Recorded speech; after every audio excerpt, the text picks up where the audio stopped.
guys, ayan, welcome back sa aming channel. Guys, luluto muna tayo guys ngayon. Ayan, pawis na pawis ako, bali rush po ako nagluto. Ayan. At nagsayang ako ng marami. Ayan, no?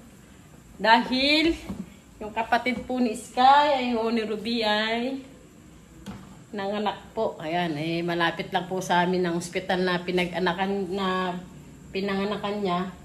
Kaya kami po ay pupunta. Ayan, magdadala kami ng hapunan. Bali, ang naisip ko na lang lutuin na chicken adobo. Para normal naman po siya ng anak. Para po hanggang kinabukasan na matagal lang buhay kasi pag adobo.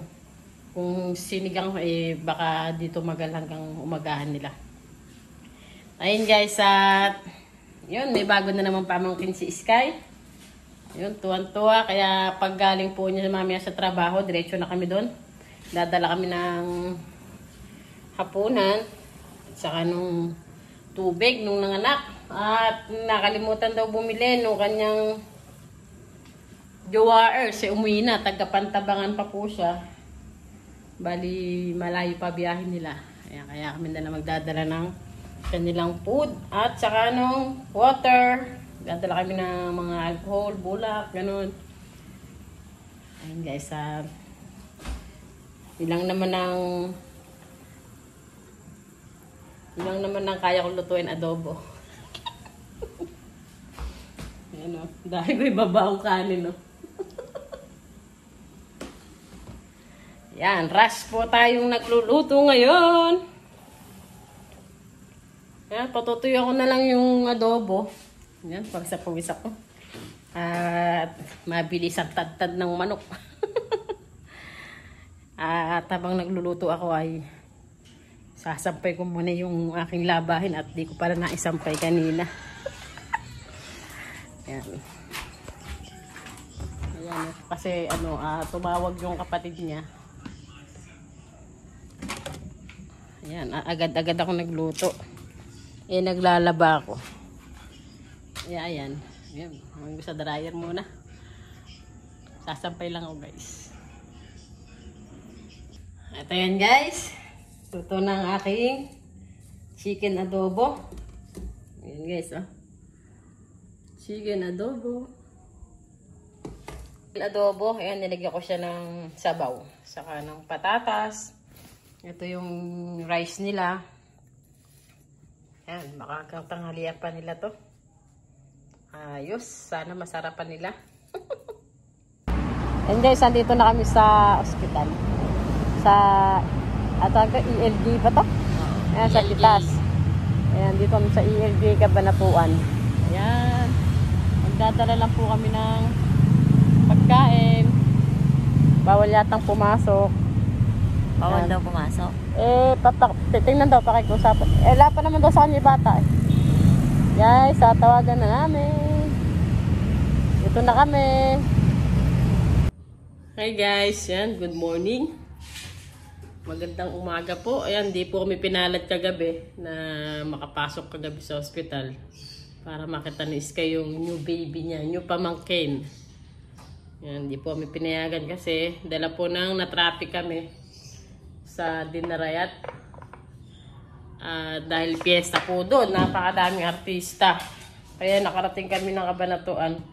Alas 9 na. Alas 9 na, no? Ayan, kaya napag-abutan kami ng oras.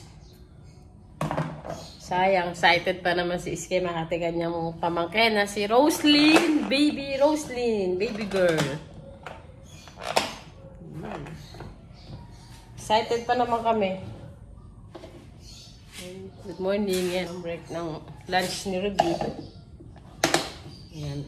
Yung chicken adobo ko kagabi, yan, nagtira ko. Yan, tinira ko siya. Tinira ko siya ng legs.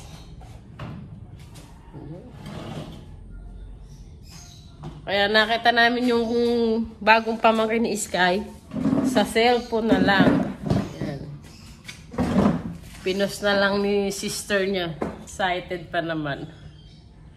Kape po tayo.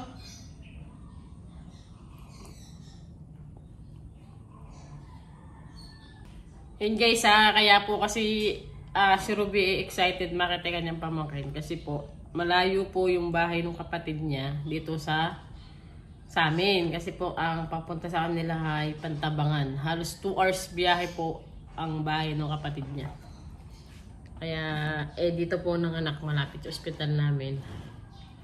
Kaya pagkakataon niya sanang makita yung baby.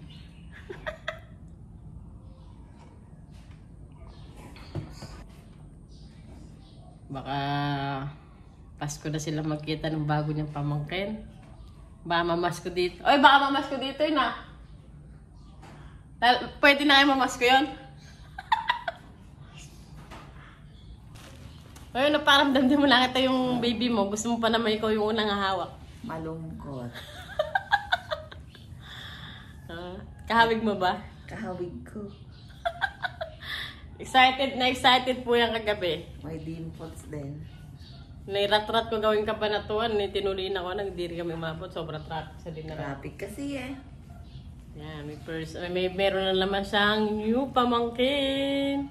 Meron na naman akong bagong pagkakagastosan. Nadagdagan na naman sila. Si Candy. Bibili na naman akong lollipop.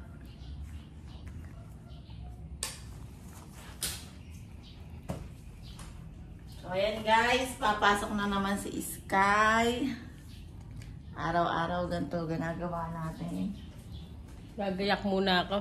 So gagayak si Sablay, hindi pa nakakagaya. Naka-sexy pa si Sablay. Naka-boxer shorts pa ako. Ayan, gagayak na muna kami guys. At ihahatid ko na si Ruby. Ayan, hanggang dito na lang ang aming video. Maraming salamat. See you next video. Bye! Yahoo!